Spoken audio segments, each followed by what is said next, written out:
नमस्कार। मैं राम किंकर पांडे आज पटना प्रवास में हूँ और पटना में आने का मतलब है कि आज निर्मला सीतारमण जी ने बजट पेश किया और बजट के क्या-क्या फायदे हुए, कहाँ-कहाँ बाकी रह गए, कहाँ चूक हुई है छूने में उन चीज़ों को, ये सब हम समझेंगे। एक दिग्गज नेता हमारे बीच हैं, भारतीय जनता पार्टी के रजौली विधानसभा के पूर्व विधायक, भारतीय जनता पार्टी बिहार प्रदेश अनुसूचित मोर्चा के पूर्व प्रदेश अध्यक्ष और वर्तमान राष्ट्रीय परिषद के सदस्य श्री कन्हैया कुमार जी। नमस्कार। इनकी भारतीय जनता पार्टी के साथ लंबी यात्रा रही है। विधानसभा में ये रहे हैं, सरकार के अंग रहे हैं 2010 से 2015 के बीच, और इन्होंने अपने क्षेत्र में एक अच्छी पहचान बनाई, जिसके कारण आज भी वहाँ के लोगों को इनकी कमी खटकती ही है। आज बजट सत्र में क्या-क्या हमें बिहार के लिए मिला, चूंकि आगामी अक्टूबर-नवंबर में बिहार में विधानसभा चुनाव होने हैं, संभवतः नेताजी भी तैयारी कर रहे हैं और हम चाहते हैं कि इस बजट से बिहार चुनाव पर क्या प्रभाव पड़ेगा, बिहार के लोगों को क्या प्रभाव पड़ेगा, बिहार के किसानों का क्या प्रभाव पड़ेगा, यहाँ के युवाओं को क्या प्रभाव पड़ेगा, क्या बजट से बिहार को कुछ मिला या केवल हवा हवाई दावे रह गए। तो आपका बहुत बहुत स्वागत है श्रीमान कन्हैया कुमार जी। सबसे पहले तो देखिए, मैं आपके अंतर कथा चैनल को धन्यवाद देता हूं, और ये चैनल एक ऐसा चैनल है जो किन्हीं की भावनाओं को देश में बोलने का अवसर प्रदान करती है, सरकार के लिए बोलने का अवसर प्रदान करती है। इसके लिए मैं अंतर कथा चैनल को दिल से आभार प्रकट करता हूं। आपने मुझे मौका दिया बजट सत्र में अपनी बात रखने के लिए। सबसे पहले तो निर्मला सीतारमण जी एक ऐसे हमारे वित्त मंत्री हैं जो वित्त विभाग के नियमों को साअक्षर जमीन से लेकर पूरे सत्ता सरकार तक के और वैश्विक स्तर पर अध्ययन करती हैं। इसके बाद वो बजट को बनाने का प्रयास करती हैं जिससे जनहित को लाभ पहुँचे और देश में कभी भी किसी तरह का कोई ऐसी स्थिति ना पैदा हो जिसका सामना पहले कांग्रेस की सरकार करते रहती थी। अब इसी बार देखिए, वित्त मंत्री जी ने जो बजट पेश किए हैं, किसानों के हित में उन्होंने जैसा कदम उठाए, मैं वित्त मंत्री निर्मला रमन जी को आभार प्रकट करूंगा कि आप बड़ी सूझबूझ के साथ देश की जनता के साथ आपने न्याय की है, और खास करके किसानों के लिए जो आपने बजट सत्र में प्रावधान रखे हैं, इससे ये स्पष्ट हो जाता है कि हमारी सरकार कितनी संवेदनशील है और किस तरह से सरकार किसानों के हित में काम करना चाहती है और किस तरह से किसान के जीवन को बेहतर बनाने के लिए उन्हें लाभ पहुंचाना चाहती है। कन्हैया जी, निर्मला सीतारमण जी को टैक्स चाची कहा जाता था। लोगों ने बहुत ही ट्रोल किया उनको सोशल मीडिया पर कि ये टैक्स आंटी हैं, और कई कई नामों से उनको ट्रोल करते रहे। लेकिन इस बार निर्मला सीतारमण जी ने मध्यवर्गीयों को भी खुश करने का प्रयास किया, किसानों को भी खुश करने का प्रयास किया है, छोटे उद्यमियों को भी प्रभावित किया है उन्होंने। बिल्कुल। शेयर बाजार में भी इस बजट को लेकर के बहुत अच्छी स्थिति नहीं कही जाए तो निराशा भी नहीं, मिक्स अनुभव रहा। खास करके मैं एक आपको अभी डेटा देख रहा था बजट का, जी, तो उसमें ये बता रहा हूँ कि प्राइवेट बैंक में तो बड़े उछाल आए आज के सेंसेक्स अंक में, लेकिन सरकारी बैंकों का डाउन गया। तो इससे और इस पर देखिए, हमारे मुख्यमंत्री जी भी काफी संवेदनशील हैं। उन्होंने कहा कि पैक्स का निर्माण ही हम इसलिए किए हैं, और चुनाव जो हम बार बार करा करके पैक्स अध्यक्षों का निर्माण करते हैं, एक ऐसा वातावरण बनाने के लिए जो किसान कृषि करके जो फसल उपजा रहे हैं उनका कैसे क्रय हो, ताकि उन्हें कहीं परेशान ना होना पड़े, सड़ने गलने की स्थिति नहीं हो। इसके लिए बड़े बड़े गोदाम को भी बनाने का निर्णय सरकार ली है, बिहार सरकार, और इस पर काफी काम हो रहे हैं। नहीं, आप जो बता रहे हैं वो आगामी चुनाव में आपका प्रभाव पड़ेगा, क्योंकि लोग अब टकटकी निगाह से पूरा देश बिहार के चुनाव पर देखेगा, दिल्ली के चुनाव बिल्कुल के। बिल्कुल बिल्कुल। और आप चुनाव में जाएंगे, इस बजट को ही अब लेके जाएंगे। आपके पास एक तुर्क का पत्ता था बजट, जिसको आपने खोल दिया है। बिल्कुल बिल्कुल बिल्कुल। हम दूसरी बात आते हैं पलायन पर। युवाओं का बहुत ही आयतायत पलायन हो रहा है, क्योंकि हमारे यहाँ जोतों का आकार छोटा है, हमारे यहाँ चकबंदी नहीं हुई बिहार में, तो किसान के खेत छोटे छोटे हैं, बिल्कुल बड़े पैमाने पर खेती नहीं हो पाती है, जीने खाने लायक खेती कहिए इसको। और युवाओं के पास यहाँ रोजगार है नहीं। आप लगातार सरकार में हैं, विकास पुरुष आपके सरकार में है, उसके बावजूद पलायन निर्बाध है, पलायन रुक नहीं रहा है। ऐसा क्या करेंगे इस बजट से? आपको कैसा उम्मीद लग रहा है कि क्या केंद्र के इस बजट से यहाँ कोई ऐसा औद्योगिक वातावरण बनेगा कि ताकि पलायन कम हो, लोग अपने घर में रह के खुशहाल जिंदगी जी लें?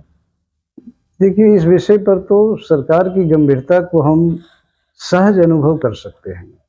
जिस तरह हमारे वित्त मंत्री ने कुटीर और लघु उद्योग के लिए अपनी पूरी संरचना करने के लिए जिस तरह से बजट उन्होंने पेश करके सम्मान दी है, मैं उनको इस पर भी आभार प्रकट करना चाहूँगा कि बिहार जैसे गरीब क्षेत्र के लिए, गरीब राज्य के लिए उन्होंने आंतरिक अध्ययन करके इस बजट सत्र में बिहार के लिए वो प्रयास किए हैं कि लघु कुटीर उद्योग को अगर हमें स्थापित बिहार में करके पलायन को रोकना है, बेरोजगारों को रोजगार से जोड़ना है, और आने वाले समय में अगर बेरोजगारी दूर होती है तो लोग बाहर जाने के जो सिलसिलेवार तरीके हैं वो कमेंगे, कुछ कमे भी हैं और आगे भी कमने की संभावना है, जिसके पहल केंद्र और बिहार सरकार एक साथ मिलकर कर रही है। उसमें है कि पहले देखिए ना, एक 10 करोड़ का लोन दिया जा रहा था किसी भी फाइनेंशियल स्थिति में, आज उसे डबल कर दिया गया है, 20 करोड़ किया गया। तो आप एक सम्मानजनक तरीके से कुटीर उद्योग, लघु उद्योग की स्थापना कर सकते हैं। देखिए बिहार, एक चीज और मैं साफ करना चाहूंगा,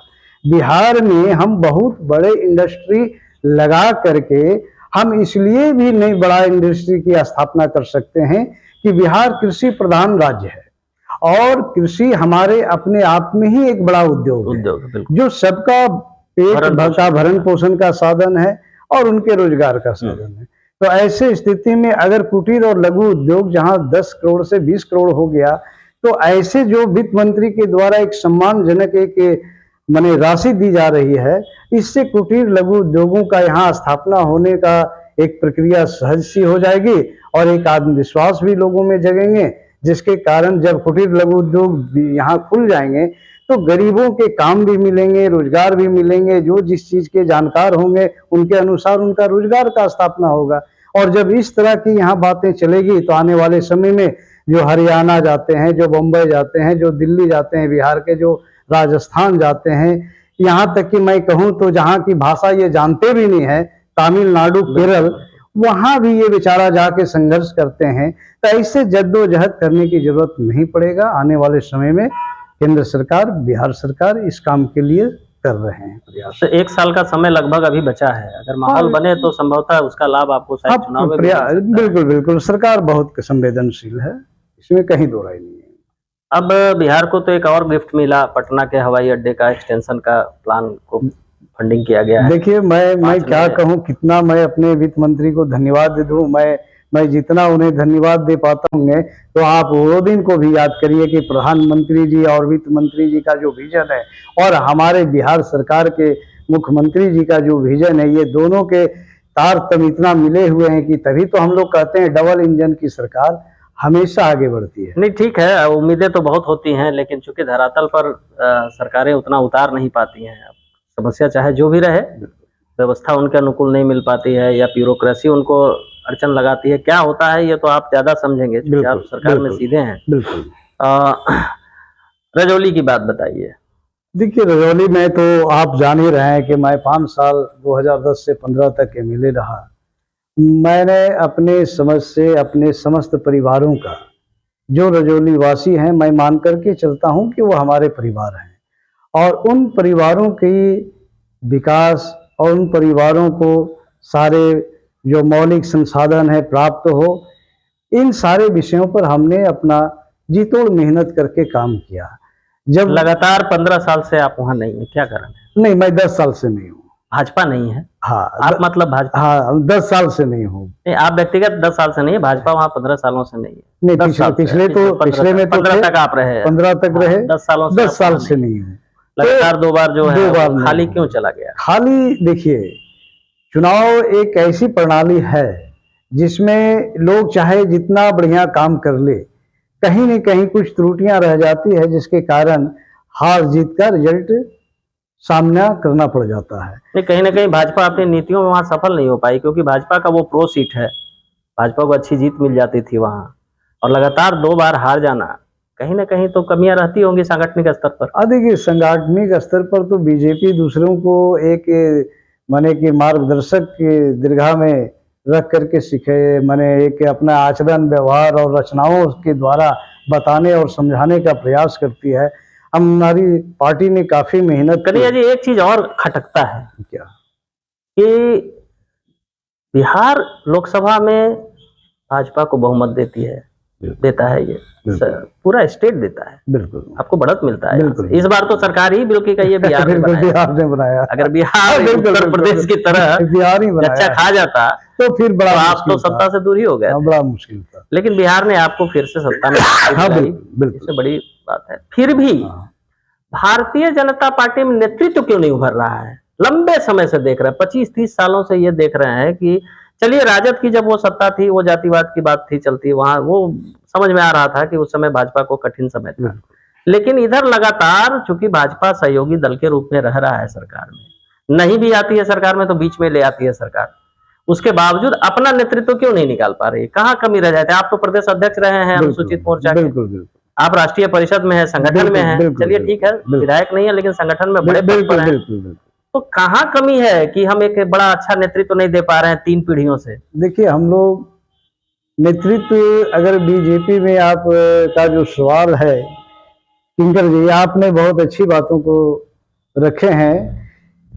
भाजपा नेतृत्व के नाम से ही जानी जाती है, और इनके एक एक कार्यकर्ता अपने आप में इतना परिपूर्ण होते हैं, इतना प्रशिक्षित होते हैं, इतने जानकार होते हैं, इतने मेहनती होते हैं, जो सांगठनिक रचनाओं से अपने आप को पिरो करके खुद की पहचान बनाते हैं, और उनमें इतनी क्षमता उस समय तक आ भी जाता है कि वो चाहे तो बड़े नेतृत्व का भी माने कि नेतृत्व दे सके। और नेतृत्व की कमी हमारे भाजपा में नहीं है, नेतृत्व करने की क्षमता हमारे हर वो योद्धा में है, हर पार्टी के पदाधिकारी में है, हर जिला अध्यक्ष मंडल अध्यक्ष में है, जो नेतृत्व करने की क्षमता रखते हैं। नहीं, हमने देखा आप एक युवा नेता के रूप में उभरे, 2010 में विधायक बने, फिर तुरंत प्रदेश अध्यक्ष बन गए अनुसूचित मोर्चा के, लगा पार्टी को एक बड़ा अच्छा प्रखर वक्ता मिला है, सांगठनिक व्यक्ति मिला है, लेकिन उसके बावजूद फिर आप हाशिए पे चले गए। उन्हें धन्यवाद दे पाता हूं बिहार की धरती से, उतना ही मुझे और जी करता है कि उन्हें धन्यवाद से नवाजूं। देखिए, पहले ही समस्या ये चल रही थी कि पटना जो जोन है उसमें जो हवाई अड्डे हैं वो उस अनुरूप नहीं है जिस अनुरूप उन्हें होना चाहिए। आज भी बोइंग जो प्लेन है वो यहाँ उतरना बड़ा कठिन होता है। इस परिस्थिति में बड़े प्लेनों का जब आदान प्रदान नहीं होंगे, जब यहाँ का आगमन और प्रस्थान और नहीं होंगे, तो फिर निश्चित तौर से यहाँ का जो व्यवसायिक कमर्शियल जो स्थिति है वो कभी आगे नहीं बढ़ पाती है। और जिसके कारण उन्होंने यहाँ माने जो आप बोले हैं कि ये पटना को तो सौंदर्यीकरण प्लस उनका विस्तारीकरण भी जो उन्होंने बड़ा गंभीरता से लिए हैं, ये तो सम्मान सीधा पटना राजधानी को मिला और बिहार की धरती पर बिहारवासी को गौरवान्वित किया गया है, ये तो साफ दिखता है। चलिए, इस बार धन्यवाद दे रहे हैं आप। और इसके अलावा भी बहुत सारे हमारे हवाई अड्डे बन रहे हैं, और जो इस बात का परिचायक है कि आने वाला समय में बिहार भी ऐसे स्टेट के दर्जा में आ जाएंगे जहां हवाई अड्डे और हवाई यात्रा करना सहज और सुलभ होगा, और जो इसी सरकार में, एनडीए की सरकार में ही संभव हो पा रही है, और आगे हम लोग संभव होते देख पाएंगे।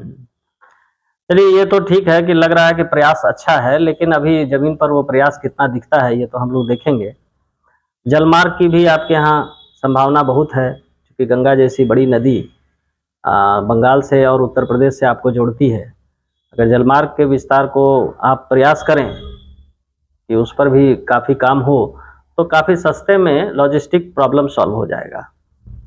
देखिए, जहाँ तक के जल मार्ग जो आपने शब्द का चयन किया, ये बिहार के लिए ही बड़ा ही दूर की कौड़ी और कभी ना संभव ये कार्य हो, ऐसा बिहार वासियों के दिल और स्मरण में स्थापित हो चुका था।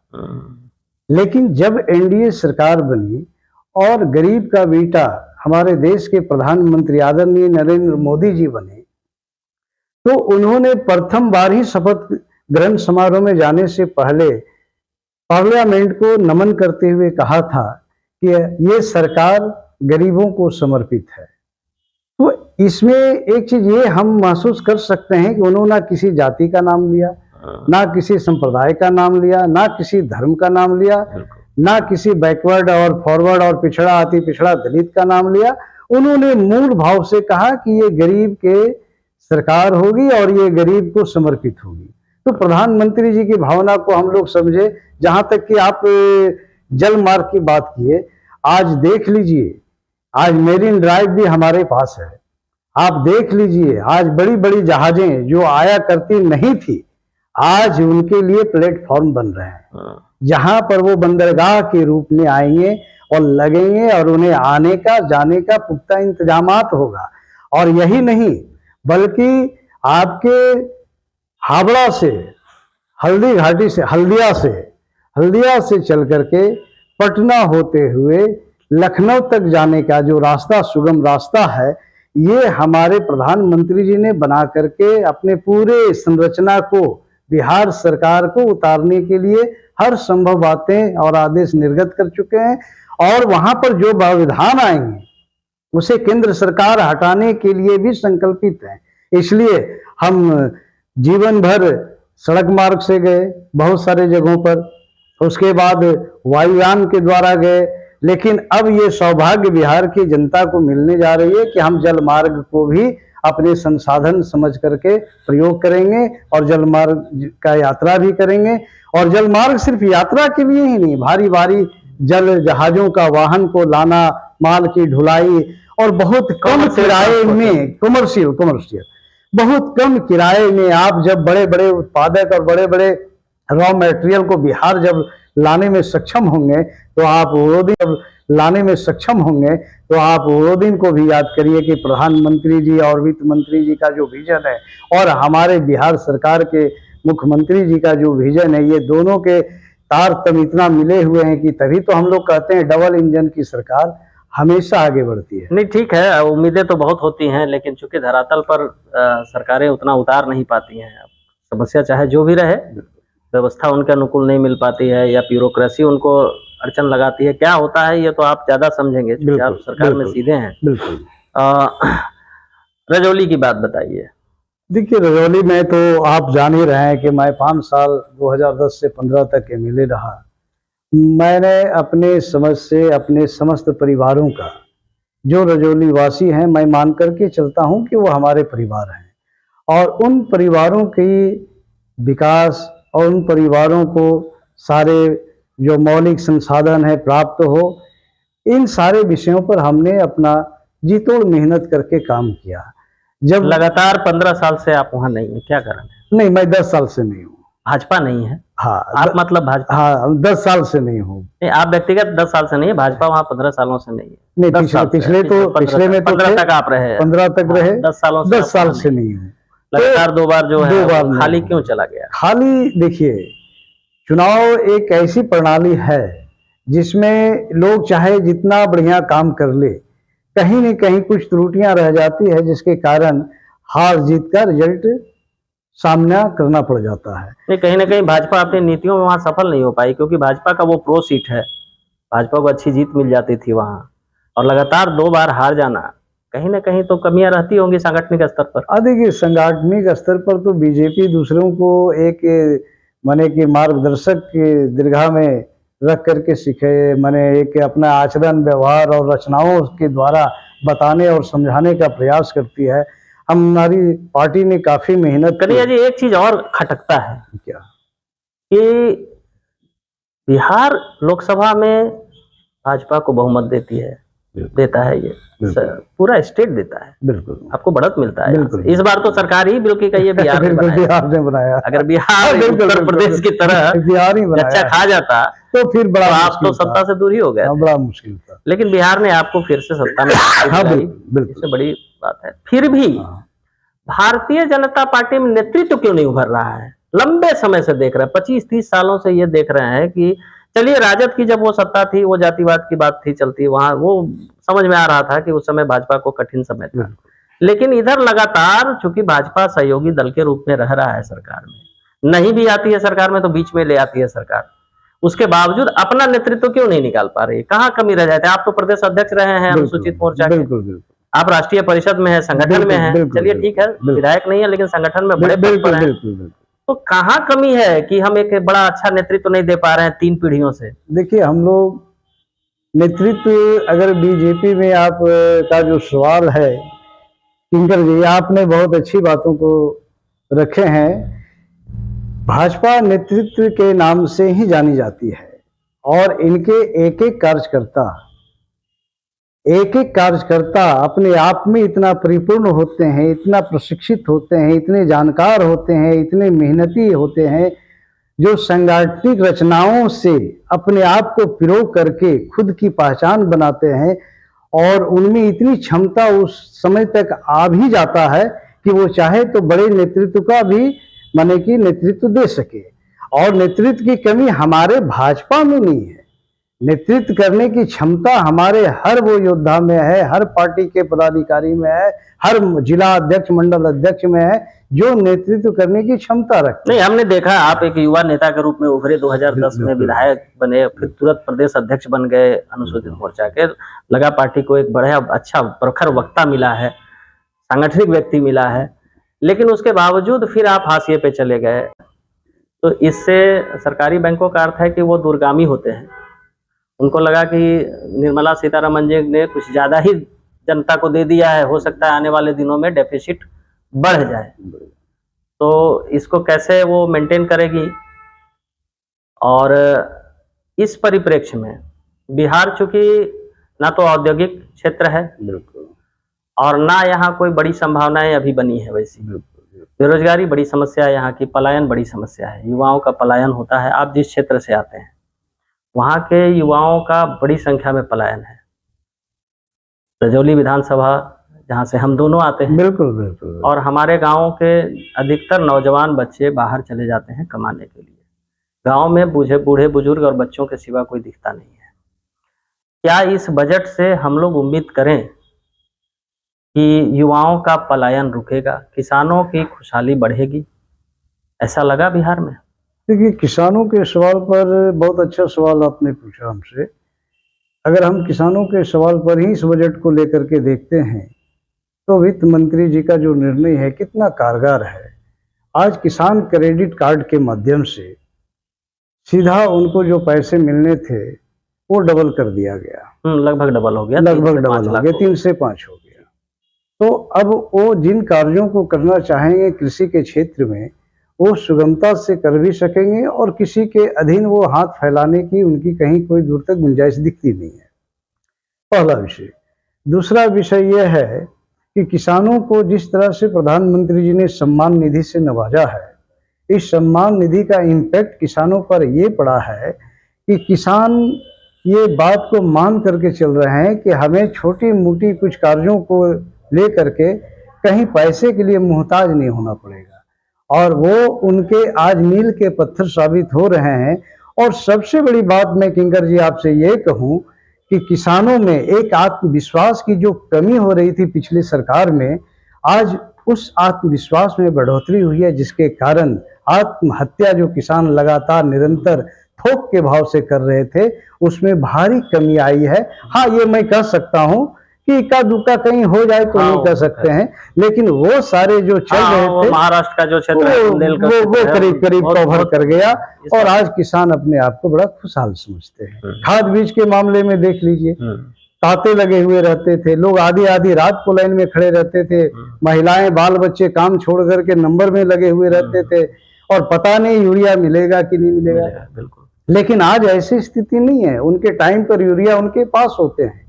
किसी भी खेती को उपजाऊ बनाने हाँ, के इन लिए क्षेत्रों में तो सुधार। वो माने काफी माने और अभी तो इस मेहनत बजट कर में रहे हैं। 3 नए यूरिया प्लांट की भी घोषणा यूरिया की है। प्लांट का ये करना, अपने आप में ही आत्मनिर्भर करने का बिहार का जी जी ये जो सपना है केंद्र सरकार का, वो अब पूरा होते दिख रहा है और बिल्कुल। बिहार भी महसूस कर रहा है। हाँ, असम को भी अभी एक प्लांट दिया गया बिल्कुल, पूर्वोत्तर बिल्कुल, राज्यों के लिए, बड़ा बिल्कुल, वो काम करेगा। बिल्कुल तो ट्रांसपोर्टिंग कॉस्ट घट जाएगा घट यूरिया का जाएगा, जिससे पूर्वोत्तर किसान क्षेत्र को में। पूरा का पूरा लाभ मिलने नहीं, ये चीजें तो चलिए लगता है कि संवेदनशील बिल्कुल बिल्कुल सरकार संवेदनशील हाँ, है सरकार। और किसान के लिए काफी बिल्कुल कर अच्छा रही लगता है। चलिए ये तो हुआ कि किसानों की बात की, चलिए किसान के सम्मान निधि भी मिल रहा है, एमएसपी भी ठीक ठाक हो गया है। एमएसपी में भी किसानों का कोई ऐसा विरोध गतिरोध रहा नहीं है। हालांकि एक कमी है जिसको अगर आप लोग देखें कि एमएसपी पे किसान बेचना तो चाहते हैं पैक्स को अपना अनाज, लेकिन चूंकि पैक्स का भुगतान का प्रक्रिया जटिल है, समय काफी लेता है, तो इस वजह से आज भी वो बाजार में बेचने को बाध्य हैं और शायद कम कीमत पर ही बेचने को मजबूर हो जाते हैं। थोड़ा इन पर भी देखा जाएगा तो बढ़िया रहेगा, क्योंकि हर काम तो सेंट्रल से संभव नहीं है, नहीं है, कुछ तो बिल्कुल, स्टेट लेवल पे होना बिल्कुल, चाहिए। मैंने बिल्कुल। रजौली में देखा है कि लोग एमएसपी के पर बेचने के चक्कर में परेशान हो जाते हैं और फिर लास्ट में वो बाजार में ही जाकर बाजार दे में आते हैं, जाते हैं। आढ़तियों को दे आते हैं। बिल्कुल। तो थोड़ा इस पर आपका भी ध्यान हो, हाँ बिल्कुल क्योंकि आप बिल्कुल केंद्र में भी सरकार में हैं और प्रदेश में भी सरकार में हैं, और इस पर देखिए हमारे बावजूद फिर आप हाशिए पे चले गए, क्षेत्र से दूर हो गए, संगठन में भी पद पर तो रहे, लेकिन आपका जो वो उभार दिखना चाहिए था, जिस तेजी से आप आगे निकल रहे थे, वो कहीं ना कहीं रुक गया, बाधित हो गया। और इसी तरह से नित्यानंद राय जी जब राष्ट्रीय प्रदेश के अध्यक्ष बने, तो फिर वो फ्लैशबैक हो गए। कई ऐसे नेतृत्व हैं, आपके पटना में भी कई युवा नेता हैं, विधायक हैं, लेकिन वो जो एक मास अपीलिंग लीडरशिप नहीं आप दे पा रहे हैं। एक अपना एक नेतृत्व, जैसे आपका उत्तर प्रदेश है, योगी हैं आपके चेहरे, बड़े चेहरे हैं, कोई आसपास नहीं दिखाई देता है। आपने उठा के लाया हिमंता बिस्वा शर्मा को, आज दिख रहे हैं पूरे देश में, वो हर जगह एक नेतृत्व दिख रहा है, लेकिन बिहार में 20 सालों से हमने नहीं देखा है। क्या वजह? देखिए मैं इस पर मैं ज्यादा तो नहीं, मैं इतना जरूर आपसे कहूंगा कि बीजेपी में नेतृत्व की कमी नहीं है। और जब देश के सवाल पर हम लोग, जब प्रधानमंत्री जी के सवाल पर काम कर रहे थे और हमारी पार्टी अध्ययन में थी, तो लोग इस बात को नहीं समझ पा रहे थे कि प्रधानमंत्री कौन बनेंगे।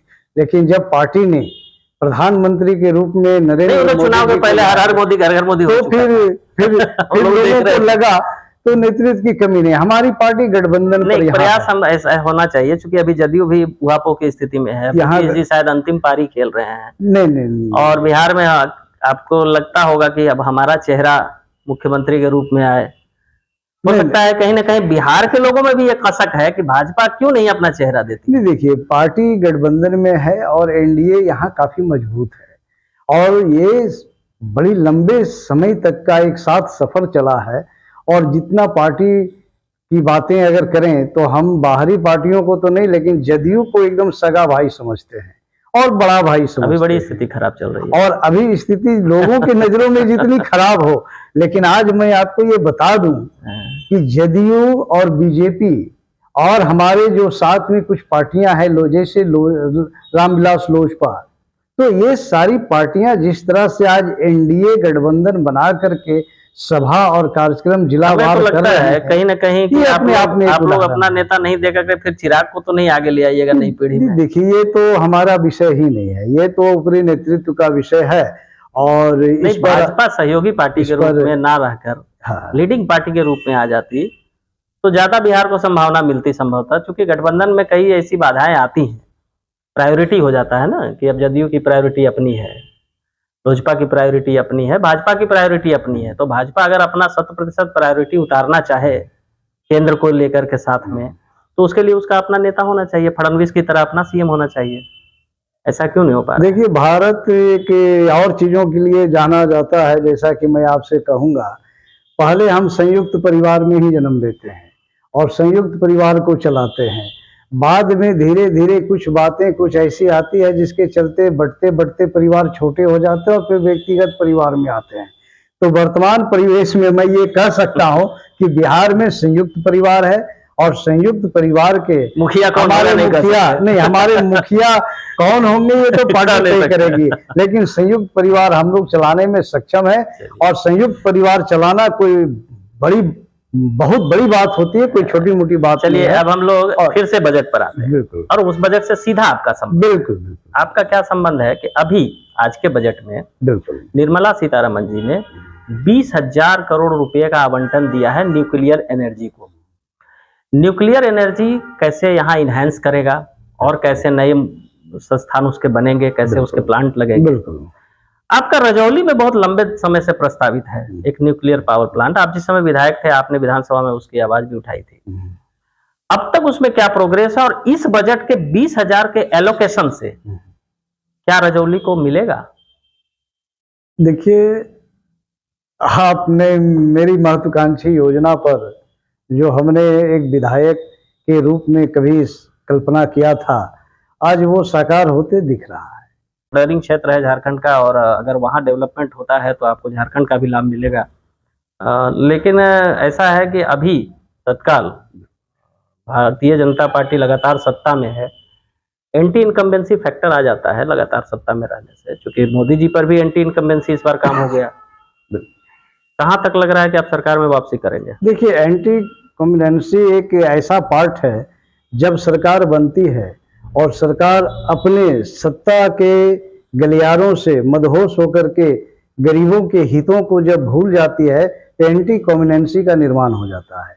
लेकिन एनडीए सरकार में ऐसा कोई मैंने महसूस नहीं हुआ। जैसे आप ले लीजिए हमारे यही मैंने बिहार सरकार को ही ले लीजिए। बिहार सरकार के कार्यकाल में आप रोड देख रहे हैं, फ्लाईओवर देख रहे हैं, ओवर ब्रिज देख रहे हैं, अच्छी सड़कें देख रहे हैं, और जितने भी संस्थान हैं आप बिल्डिंग जो देख रहे हैं, एक से एक जो हमारे स्वास्थ्य केंद्र बने हैं, एक से एक जो हमारे मने अनुमंडल अस्पताल बने हैं, और इस तरह की जितनी संरचनाएं मूलभूत सुविधा जो जनता का है आज अगर मिला है तो एनडीए सरकार में मिला है। तो इन चीजों को लेकर के जनता में एंटी कम्युनेंसी अगर आ भी जाती है, किसी कारण से अगर कृत्रिम एंटी कम्युनेंसी का जन्म भी दिया जाता है, निर्माण भी किया जाता है किसी के माध्यम से, विरोधी के माध्यम से, तो उनके पास विकल्प क्या है? क्योंकि उन्होंने देखा है 15 साल की सरकार को, जिस समय हम तो नहीं बोले थे, हम में से कोई नहीं बोला था। अगर किसी ने उन्हें जंगल राज कहा तो हमारे हाई कोर्ट ने कहा, सुप्रीम कोर्ट ने कहा, कोई पब्लिक ने तो जंगल राज कहा हम सुधर गए हैं। नहीं सुधर गए। आपका 15 साल का कार्यकाल को देखने के बाद और आपके फिर बीच बीच में सरकार में आ जाने के बाद के कार्यकाल को देखने के बाद आप कितना सुधरे हैं ये जनता मुआयना कर रही है, और उसी मुआयने के तहत आपका प्रभाव जनता से अलोप होता जा रहा है। और आने वाले समय में आरजेडी भले ये सोच करके चले कि हम कभी सरकार में आएंगे, लेकिन ये दूर की कौड़ी है। जब तक जदयू और बीजेपी और हमारे राष्ट्रीय रामविलास लोजपा जो हैं, ये जब तक हम लोग सारे टीम एनडीए शामिल हैं, तब तक तो यहाँ एनडीए की सरकार बनेगी और दूर तक के आपको यूपीए की सरकार आने वाली नहीं है। चलिए, ये थे हमारे पूर्व विधायक रजौली विधानसभा क्षेत्र से, और ये राष्ट्रीय परिषद के सदस्य भी हैं, काफ़ी अच्छे प्रवक्ता भी हैं, काफ़ी समझ रखते हैं राजनीतिक बिंदुओं पर। देखते हैं इस बार इस बजट का आगामी बिहार विधानसभा के चुनाव पर क्या असर होता है, और हम आपको आगामी चुनाव के लिए शुभकामनाएं देते हैं कि आप बिल्कुल धन्यवाद जीते, ताकि आपका फिर से वो जो पेंडिंग वर्क है वो आगे बढ़े। रजौली विधानसभा में बहुत बड़ा पलायन का एक विषय रहा है। यदि अगर ये धरातल पर उतरता है किसानों की समस्या और औद्योगिक विकास की समस्या में, तो संभवतः बिहार को भी फायदा होगा और युवाओं को भी फायदा होगा। बहुत बहुत धन्यवाद। जी, नमस्कार।